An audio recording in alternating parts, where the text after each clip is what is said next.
গরুর গোবর দিয়ে বানানো মুইঠা পরিবেশ বান্ধব জ্বালানি হিসেবে স্বীকৃত। বরিশাল নগরের ২৮ নং ওয়ার্ডের চৌহুদপর এলাকার বাসিন্দা সুফিয়া বেগম তার স্বামী রিকশা মেরামতের কাজ করেন। ছেলে মেয়ে নিয়ে তার সুখের সংসার। নিজ গৃহপালিত গরুর গোবর সংগ্রহ করে তিনি মুইঠা তৈরি করেন। দীর্ঘ ২০ বছর ধরে তিনি গরুর গোবর দিয়ে বানানো মুইঠা জ্বালানি হিসেবেই ব্যবহার করেন।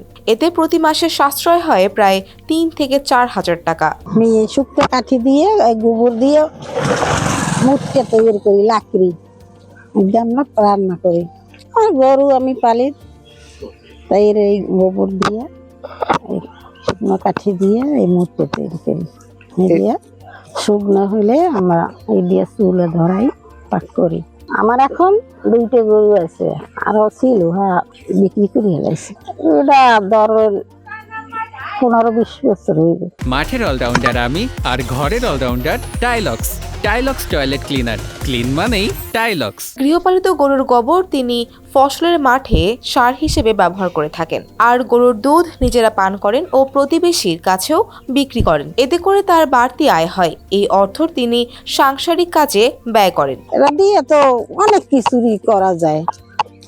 গাছের গোড়ায় ফাঁস দেওয়া যায়, তারপর এই লাকড়ি হয়। তাছাড়া অন্য অন্য ধান খাতে দেয়, ফাঁস তৈরি করে।